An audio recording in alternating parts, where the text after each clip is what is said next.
I just want to tell you that I am working hard on the learning curve. Anyway, I am in connection and conversation and communication with a great deal of you over my Gmail account of the dude awake 42 at Gmail. And I look forward to all of you, or any of you, in communication. And if you leave me your phone number and then you're in the United States, we can talk on the phone. And so I hear from you a great deal of angst and feelings, and I keep trying to tell folk that things aren't as bad as we are led to believe. You know, I'm amazed that humanity's still around. For all of the stupid stuff that we have done, we should be toast, but we're not. Because in general, humanity is good at heart. John is a good example. I mean, for all his things that annoy people, he has a really good heart.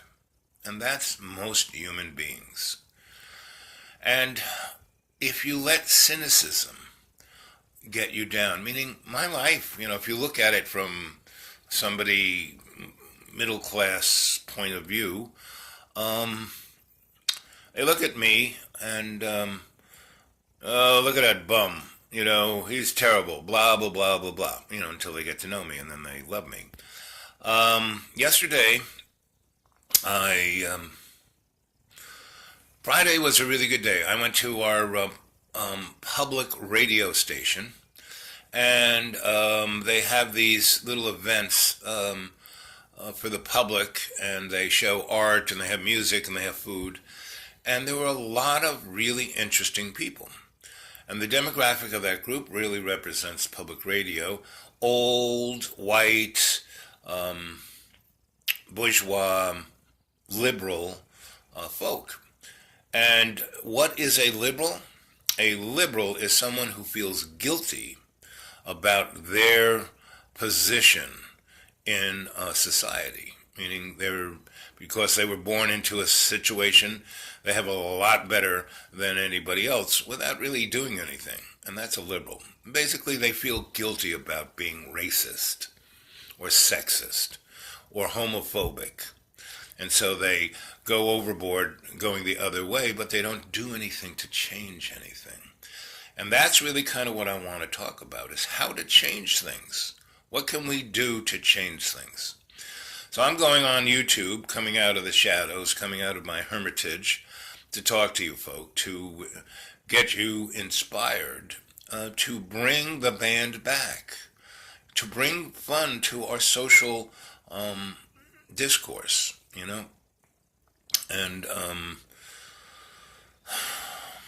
we need to build community, and all the vehicles that were the elements of community, church and politics and work, have basically fallen apart in their component to be community. So that's why I want to travel around the country with my little phone and do YouTubes of people who are building community. So at that radio station, there were all these really amazing people who had done things with their life to serve their community. But now they were old and they were just kind of reminiscing about it. And I'm saying, no, your life isn't over. And if you get involved and do something, no matter what it is, I mean, then go to the library and help little kids learn how to read. They can, I mean, there's a zillion things, simple things that people can do that'll make their life a lot better. And the people's lives around there a lot better. So, I'm talking to you. Man, I'm looking at myself on the screen, and I look like I've been in a bar fight, but that's just how I look. Like, I don't have a black eye. It's just, you know, the elements of my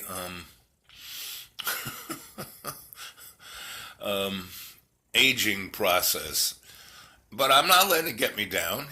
I wake up in extraordinary pain and I have to meditate, but that's a good thing. I had to exercise, that's a good thing. If I just sat in a chair and watched TV, I'd be dead already. But I'm not. I am stepping out, and within a few weeks, I'm going to be journeying out and visiting you. And a number of you folks have expressed, oh yes, come stay with us. We'll take care of you. We'll get you places where you can talk, and maybe people throw money at you. But we have to look outside ourselves and look around. Like I went downtown, there's this group called Plowshare. And it's a joke because it's like a little club and they don't do anything. They have a silent vigil for peace, right? And went over there and there were two people. The guy who's been the president of it for years, who's just a wet blanket. I brought a whole bunch of young kids to Plowshare about 5 years ago, and he said, oh, no, we're too young. I mean, they were college kids, the kind of people you would want, and he just said no. And I've known this guy for 10 years, and every time I see him, he goes, oh, it's nice to meet you. Anyway, meaning he is so full of himself, he is so insulated that he does nothing. So I bugged him by saying, so what, peace, what kind of peace? Peace of ass, peace of earth, peace on, what kind of peace are you talking about? And I just kept talking about how irrelevant he was, and he's trying to be silent vigil, and he goes, I'm trying to be silent. I said, no, you're relevant. I mean, look, this whole downtown is full of hundreds of people. No one's coming over to talk to. No one's even looking at you, You don't exist. You're a waste of space. And the woman who was with him, she's going, I tell him that all the time. I say we should do things. And he says, be quiet. It was like unbelievable.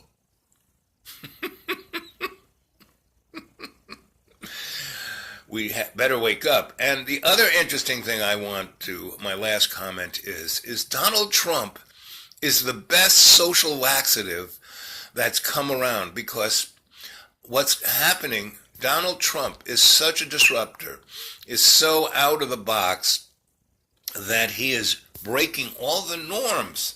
And it's not that he's corrupt. It's not that he is dishonest. It's not that he is colluding with mobsters, which he is, but so has the rest of our legislators. We have the best legislators money can buy. They don't represent us. I mean, our Senate and Congress have passed laws that allow them to do insider trading legally. They all have the best health care, but we don't. The guys so they're just, and all of the regulating entities like the EPA, and they still represent the corporations, but they were making a good show of it, saying, oh, we're, no. So, boy, that eye looks bad. I don't even know what's wrong with that thing. Anyway, what's going to happen is Donald Trump is such a laxative that he is going to empty the colon of the body politic of America. And the American public is going to be left standing in shit up to their neck. And they're going to smell that smell, taste that taste, and have that icky, slimy ooh all over their body. And they'll be able to either do one of two things. Either get involved and change things for the better and hose themselves off, or they're going to have to really live with that ick, right? Which they're having to, they're just pretending they're not. And that's why people are in such disorder. So, and what, look at that eye. What is going on with that? Anyway, that's just a few thoughts for the day, and I'm trying to keep, the YouTubes coming, between the fact I have no place to stay and I'm, living on $300 a month and everything's breaking down and I'm always sick, I'm still going to do all of this to show you can do anything. You can change the world without, with living on $300 a month. Anyway, I'm going to also figure out some way you guys can send me something, a Patreon and thing. And you know what? I really need some IT help because my phone whacked out the other day and I brought it to the phone guys and they made it worse. And they didn't know how they did that. And that's the level of incompetency. Do you guys ever see the movie Brazil by Terry Gilliam? That's where we are. So, I love you all, and I look forward to hearing from you on my Gmail account of The Dude Awake 42. You're watching this, so you know where my YouTube thing is, Dreamy Dreamland with Sensei Al Bob.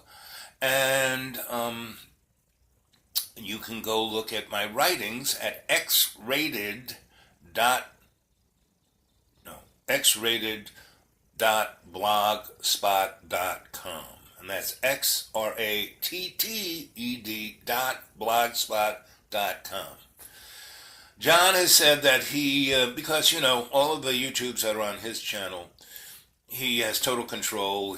Whatever pittance is made from YouTube, it goes into his pocket, not mine. And he's always complaining about how he has to do all the work and that he's more valuable and he's the most blah, blah, blah, blah, blah. Ergo, I feel sorry for the guy because if you have to say those things, then, you're not really any of the above. But he has promised, because he's got other YouTubes that are, in his vaults. And, I've never signed anything saying that he can do any of this. I've never given him legal rights to anything. So, I'm not really, I'm me, right? So, but he has promised to link all of those things to my page. So when people see that, they'll be able to go over to my channel, which would be a righteous, nice thing. I'm his friend. I never let him down. I'm always there for him, no matter. And I see everything he does. People go, how can you stand that guy for all the stuff he does to you? Well, in my book, it's just more fodder for my next novel. And if you go to X-Rated, you'll see how I write novels and stories. And also, I'm going to start putting on my white papers here. But I didn't want to dump everything, 26 600-page novels, 150 short stories, over 1,000 white papers. No, I just dumped 5 cuts of about 25 pages, just to whet your appetite, just to see if you like it, right? Once someone said to me, Al, you're like James Joyce on acid. I took that as a compliment. But again, God bless Noam Chomsky, Om Shanti, not Noam Chomsky. Salam alaikum, I love you all.